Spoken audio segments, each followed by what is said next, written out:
पास week 10 होगा। Start करते हैं डिजाइन ऑफ कॉम्पोजिट बीम। तो कॉम्पोजिट बीम कहते हैं floor construction in buildings and bridges often consist of a reinforced concrete slab supported on steel beams. आगे ये बात समझ के कॉम्पोजिट बीम किसको कहते हैं कि आपके पास ये देखें, ये आपके पास आरसी स्लैब है, ये नजर आ रही है, ये आपके पास स्लैब है और इसके नीचे आपके पास स्टील के सेक्शंस हैं।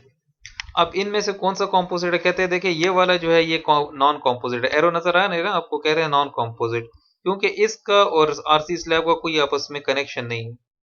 लेकिन कहते हैं कि ये वाला आप देखें, इसमें आपके पास ये जो आपके पास सेक्शन है स्टील का, उसके ऊपर आपका शेयर हेड है और दोनों को आपने कनेक्ट किया हुआ है, और वो शेयर हेड आपका किस में है? स्लैब के अंदर एम्बेडेड है, कंक्रीट के अंदर एम्बेडेड है। तो कहते हैं आपके पास ये वाला जो सेक्शन है ये कॉम्पोजिट है और ये वाला जो सेक्शन है ये नॉन कॉम्पोजिट है। तो आपको समझ आ गया ये कॉम्पोजिट बीम किसे कहते हैं, डिफरेंस पता चल गया आपको। तो कहते हैं earlier it was assumed that beams act independently of the floor slab because the natural bond can not be depended upon to develop the shear which is V Q divide by I, और साथ में क्या होता है B, ठीक है, on interface between slab and beam. तो कहता है कि पहले तो ये अज्यूम किया जाता था कि बीम्स इंडिपेंडेंटली एक्ट करती हैं, ठीक है, उसका फ्लोर स्लैब के साथ कोई ताल्लुक नहीं होता। क्यों? क्योंकि the natural bond can not be depended upon to develop the share, क्योंकि उनके दरमियान जो बॉन्ड है तो कहते हैं कि वो we Q divide by I जो कि इंटरफेस के ऊपर शेयर जनरेट हो रहा है, कहता है कि वो उससे नेचुरल बॉन्ड उसको नहीं वो कर सकता, रेजिस्ट कर सकता, ठीक है। So if the beam is completely encased in concrete or a mechanical bond established by means of shear connectors, the two will act as a unit। तो जैसा आपने पिछली स्लाइड पे देखा, ये देखिए ये दूसरे वाला मैं आपको कह रहा हूँ by means of A share connector, ये पढ़ रहे हैं ना आप, ये देखिए मैं आपको हाईलाइट कर देता हूँ, ये mechanical bond established by means of share connector, ठीक है। तो ये चीज आपने देखी है पिछली स्लाइड पे, ये देखें, ये आपका सेक्शन है स्टील का और ये शेयर कनेक्टर उसके साथ आपने वेल्ड किया हुआ है, और वो शेयर कनेक्टर फुल का फुल एम्बेड है किसमें? कंक्रीट में। तो ये वो कह रहे हैं, ठीक है, क्या या तो बीम मुकम्मल इनकेस्ड हो कंक्रीट में, या फिर आपके पास एक मैकेनिकल बॉन्ड उनके दरमियान हो, सेक्शन के दरमियान और कंक्रीट के दरमियान। तो कहते हैं कि दोनों क्या होंगे? The two will act as a unit, तो वो दोनों एज अ यूनिट एक्ट करेंगे, ठीक है, आप उसको एक ही कंसिडर करेंगे। सपोर्टेड एंड अनसपोर्टेड कंस्ट्रक्शन इसमें आ जाती है। कहते हैं during construction steel beams are placed on the supports with cranes. For example supports आपके पास, मैं आपको मिसाल देता हूँ कि दीवारें हैं, ठीक है, मेसनरी की जो आपके पास ईंटों की दीवारें हैं, उन दीवारों के ऊपर आपने स्टील बीम्स रख दी, सही है, क्रेन्स की मदद से। The concrete deck formwork is then constructed on top of these beams and the concrete deck is poured। कहते हैं कि फिर आपके दरमियान जाहिर बात है बीम्स हैं, तो बीम्स के दरमियान आपके पास गैप होता है 5 फुट 10 फुट जितना भी होता है। तो कहते हैं आप उधर फॉर्म वर्क लगाते हो और फिर कहते हैं कि आप उसके ऊपर क्या करते हो? कंक्रीटिंग करते हो, ठीक है, डेक की। ड्यूरिंग द डेक प्लेसमेंट कहते हैं कि कंक्रीटिंग के दौरान द स्टील बीम्स मे और may not have beam shoring along there length, ठीक है। तो कहते हैं कि जब आप डेक पोरिंग कर रहे होते हो कंक्रीट की, तो जो आपने पहले से स्टील की बीम्स रखी होती हैं, कहते हैं कि उनको आपने सपोर्टेड या अनसपोर्टेड, मतलब मे और may not be have been, ठीक है, शोरिंग अलोंग देयर लेंथ। तो आपने कहते हैं अलोंग उसकी जो लेंथ है, फुल लेंथ है, कहते हैं आप उसको लेंथ मतलब सेंटर में भी या क्वार्टर में भी आप उसको सपोर्ट कर सकते हो लेटरली, ठीक है। कहते हैं ये जरूरी नहीं कि आप उसको सपोर्ट करो, कर भी सकते हो, नहीं भी कर सकते हो। उसी को कहते हैं कि हम आगे चल के पढ़ते हैं कि क्या है फर्क उसमें। If the beams are shored, यानी कि आपने उसको सपोर्ट किया हुआ है, until the concrete of the deck cures, ठीक है, आपने जो डेक की कंक्रीटिंग है उसकी क्योरिंग तक आपने अपनी बीम्स को, जो स्टील की बीम्स उनको श्योर किया हुआ है या सपोर्ट किया हुआ है। The resulting composite beam will be effective for the entire dead load of both the beam and slab as well as live loads.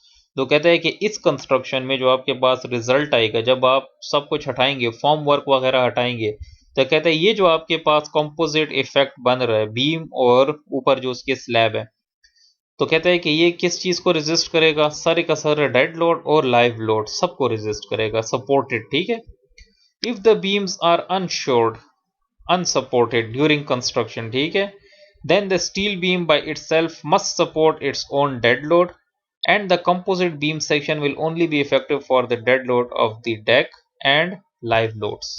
ठीक है, बात समझ आ गई है कि ऊपर वाले जो सपोर्टेड आपके पास है उसमें तो आपके पास सारे का सारा लोड वो ले रहा है, ठीक है, आपका सेक्शन, क्योंकि वो एक सेक्शन बन गया, कंपोजिट बीम बन गई है। यहाँ पे वो क्या कहते हैं कि स्टील बीम अपना डेड लोड तो जाहिर बात है उसने लेना ही लेना है, ठीक है। जो आपके पास कंपोजिट बीम सेक्शन बनेगा, कंपोजिट बीम सेक्शन जो आपके पास बनेगा वो सिर्फ dead load of the deck लेगा और लाइव लोड्स लेगा, ठीक है। यानी इसमें dead load of the beam जो है तो वो कंपोजिट सेक्शन के ऊपर नहीं आ रहा, वो सिर्फ बीम के ऊपर आ रहा है। तो दो बिहेवियर आपके पास यहाँ पे जनरेट हो रहे हैं।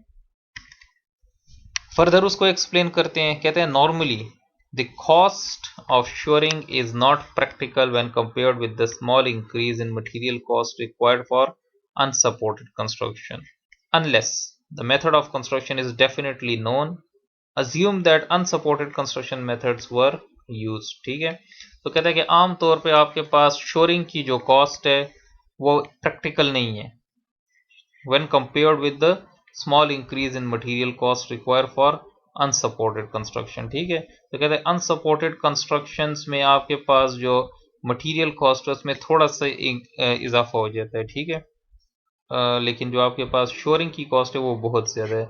Unless the method of construction is definitely known, कहते हैं अगर तो आपको मेथड ऑफ कंस्ट्रक्शन 100% नोन है तो ठीक है, वरना क्या है, assume that unsupported construction methods were use. तो कहते हैं हम ये अज्यूम करते हैं कि हमारे पास जो कंस्ट्रक्शन मेथड है वो कौन सा है, अनसपोर्टेड, जिसमें आपके पास कंपोजिट बीम के ऊपर डेक का वो आ रहा है डेड लोड और ऊपर से जो लाइव लोड्स आ रहे हैं वो लेगी, ठीक है, और बीम के अपना डेड लोड हमने इसमें से निकाल दिए। तो आगे हम जैसे ही जाएंगे हम और भी इस चीज़ को डिटेल में पढ़ेंगे कि हमारे पास सपोर्टेड अनसपोर्टेड कैसे इस्तेमाल हो रहे हैं एनालिसिस और डिज़ाइन में, ठीक है। तो analysis and design of methods of composite beams. Equivalent flange width, अच्छा आपको याद है वो हमने तो नहीं लेकिन आपको किसी और टीचर ने PRC 1 पढ़ाया था जिसमें आपने टी बीम्स पढ़ा था। टी बीम्स में आप पढ़ते हो कि स्लैब का वो पोर्शन के जो बीम के साथ मिलके कंप्रेशन में उसकी हेल्प करता है, तो उसकी हम effective flange width BE find करते हैं, ठीक है। तो ये वही चीज़ है इक्विवेलेंट फ्लेंज विड्थ। कहते हैं a composite floor is assume to act as a series of T beams, ठीक है। कहते हैं ये कंपोजिट फ्लोर क्या है, एक सीरीज है टी बीम्स की, एक बीम दूसरी बीम तीसरी बीम साथ इस तरह लाइन से टी बीम्स है।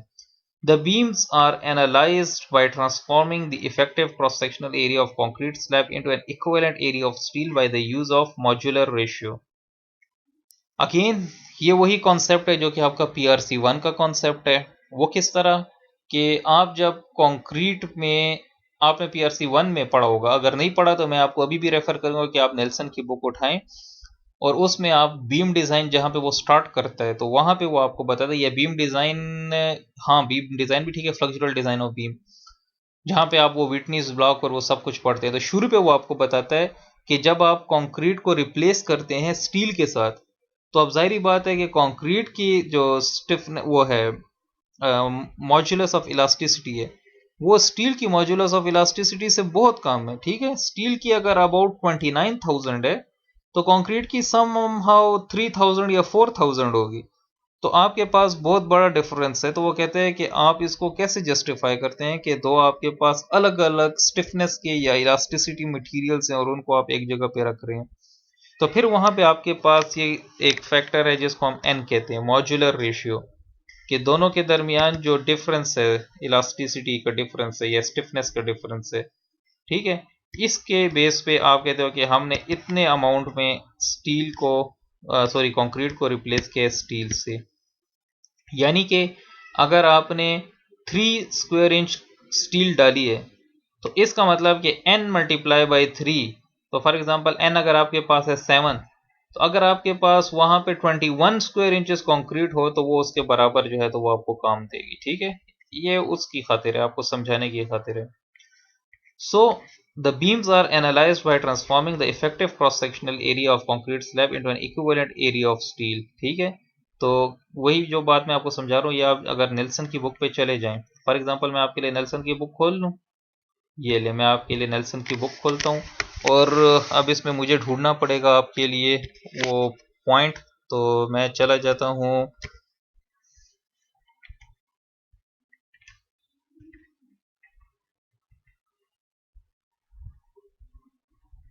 Flexural analysis and design of beams, ठीक है। मैं चैप्टर नंबर 3 पे चला जाता हूँ।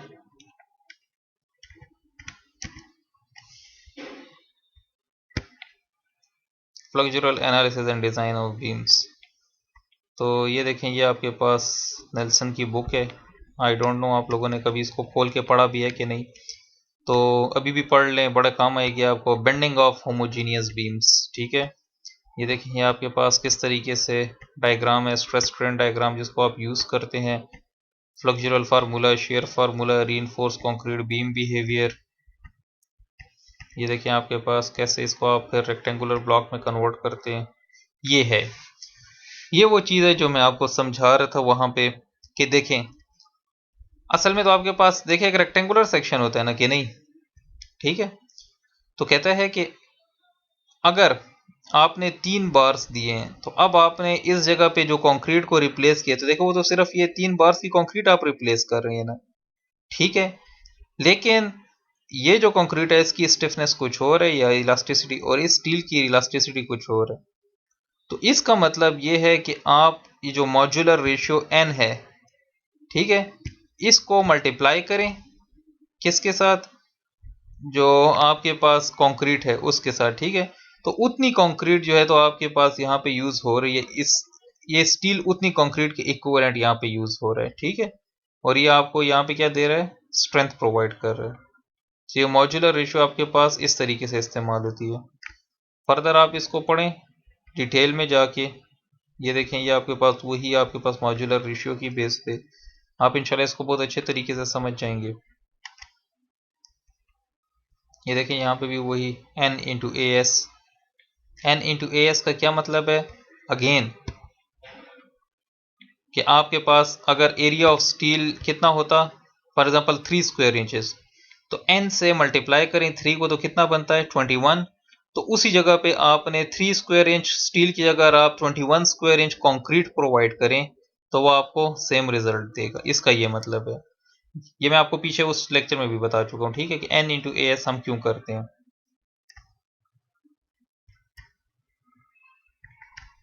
तो मेरे ख्याल में आप इसको फिर गो थ्रू करें, और कोई क्वेश्चन हो तो फिर जो क्वेरी का सेक्शन है एलएमएस के ऊपर, काइंडली वहाँ पे आप इसको सबमिट करें क्वेश्चन को, फिर इसको और अच्छे से डिस्कस कर लेंगे, ठीक है। तो एन आपके पास यहाँ पे यूज़ होता है, तो एन का ये फार्मूला है, और ईसी आपके पास यहाँ से आ जाती है, ठीक है। तो जब आप वैल्यू सपोर्ट करेंगे तो N is equal to 500 divide by under root F C prime, ठीक है। चलें आगे। तो वही इफेक्टिव फ्लेंज विड्थ आपको याद है, जो हमारे पास एल बीम होती थी उसमें एक साइड पे होती थी, जो हमारे पास टी बीम होती थी उसमें दोनों साइड पे होती थी। पीआरसी 1 में आप चले जाएं और स्लैब के ऊपर सॉरी टी बीम्स का अगर आप खोल लें तो आपको एग्जैक्टली सब कुछ याद आ जाएगा, कि ये आपके पास B F flange width, B W web width, B E effective flange width जो आपके पास स्लैब का पोर्शन है। तो ये देखिए, वो जो पिछली स्लाइड पे वो कह रहा था कि देखिए सीरीज ऑफ टी बीम्स हैं, ठीक है, सीरीज है। देखिए एक टी बीम्स की, ये एक टी बीम, ये दूसरी टी बीम, ये तीसरी टी बीम, ये चौथी टी बीम। ये देखिए पीछे जो इसने कहा था, मैं आपको पिछली स्लाइड पे ले जाता हूँ, ये देखें अ सीरीज ऑफ टी बीम्स, ठीक हो गया। तो ये आप इधर देख लें। अच्छा, बीई तो आपको समझ आ गया, ठीक है। बी एफ भी आपको समझ आ गया, जो फ्लेंज की विड्थ है। बी नॉट क्या चीज़ है, ये देखें, ये वेब का जो सेंटर है, इधर से लेकर जो नेक्स्ट वेब आपके पास है उसके सेंटर तक जो आपके पास डिस्टेंस होगा उसको क्या कहते हैं, बी नॉट। तो 3 टर्मिनोलॉजीज आपने इसमें देखी हैं, बीई, जो कि स्लैब की आपके पास इफेक्टिव विड्थ है फ्लेंज में, जो एक्ट करे as a compression member. B F जो कि फ्लेंज टेंशन साइड पे आपकी फ्लेंज है उसकी विड्थ, और बी नॉट जो कि सक्सेसिव वेब्स के दरमियान आपके पास डिस्टेंस है। ठीक है, तो वहां पे तो चूंकि पीआरसी में आप लोगों ने एसीआई की बेस पे पढ़ा था, अब ये चूंकि आश्टो है, तो आश्टो एलआरएफडी में आपके पास इफेक्टिव फ्लेंज विड्थ के फार्मूलाज क्या हैं? वो कहते हैं फॉर इंटीरियर गर्डर, ये देखें, ये जो आपके पास इंटीरियर गर्डर है ना, ये आपके पास इंटीरियर गर्डर है, ये इंटीरियर गर्डर है, और ये एक्सटीरियर गर्डर है। ठीक है, तो कहते हैं for interior girder effective flange width will be lesser of these two, L by four. L क्या है? बीम की लेंथ है। ठीक है, या बी नॉट, बी नॉट मैंने आपको पीछे समझाया ना, कि दो सक्सेसिव वेब्स के दरमियान जो डिस्टेंस है। ठीक है, फॉर एक्सटीरियर गर्डर, जो अभी बाहर वाला गर्डर था, effective flange width will be lesser of L by eight, ये देखें उसका हाफ हो गया, ये एल बाई फोर था, L by eight plus distance from beam centre to edge of slab. सही है, यानी कि वेब के सेंटर से लेकर और स्लैब के एज तक उसको, और प्लस आपके पास एल बाई एट एक चीज, या दूसरा B not divided by two, और वही चीज यहाँ पे देखिए बी नॉट था, ये B not divide by two हो गया। सही है, तो इंटीरियर के लिए ये है, एक्सटीरियर के लिए ये है। पेपर में फॉर एग्जांपल मैं असाइनमेंट में आपको इंटीरियर देता हूँ और पेपर में एक्सटीरियर देता हूँ, तो इसमें आपको कंफ्यूज होने की ज़रूरत कितान नहीं है। ठीक है, अच्छा जी, फर्दर पढ़ते हैं। The effective flange width of slab to be smaller of 1/4 of beam span L by 4, center to center distance of girders B not, या तीसरा यहाँ पे है जो पिछली स्लाइड पे नहीं था, 12 times this thickness of slab. तीनों में से जो सबसे छोटी वैल्यू होगी ना, उसको आप जो है तो वो यूज करेंगे as a effective flange width. ठीक है, और ये कौन सा है? ये इंटीरियर गर्डर है, और ये एक्सटीरियर गर्डर है having flange on one side, तो वही 1/12 of span, 1/2 the distance and 6 times thickness of slab, उसका हाफ कर दिया आपने इसको। ठीक हो गया, ये आश्टो की रिक्वायरमेंट्स है। अच्छा जी, सिमिलरली हमारे पास AISC जो कि ASD और LRFD फॉलो करता है, कहते हैं वो कि उसमें क्या कौन सा फॉर्मूला कहते हैं? The effective flange width of slab on each side of beam centre line must not exceed. Effective flange width कहते हैं कि इधर साइड में कितना होनी चाहिए, तीनों में से जो सबसे कम है, या तो 1/8 ऑफ बीम स्पैन है, या 1/2 the centre to centre distance of beams है, और या एच बीम्स के distance to the edge of slab है। ठीक है, यानी कि बीम के सेंटर से या बीम के एज से स्लैब के एज तक जो आपके पास वो है डिस्टेंस है, वो आपके पास इफेक्टिव फ्लेंज विड्थ होगी। ठीक है, तो इस वीडियो को यहाँ पे रोकते हैं ताकि फाइल साइज रिड्यूस रहे, और अगली वीडियो में इंशाल्लाह फिर आगे चलते हैं। ठीक है।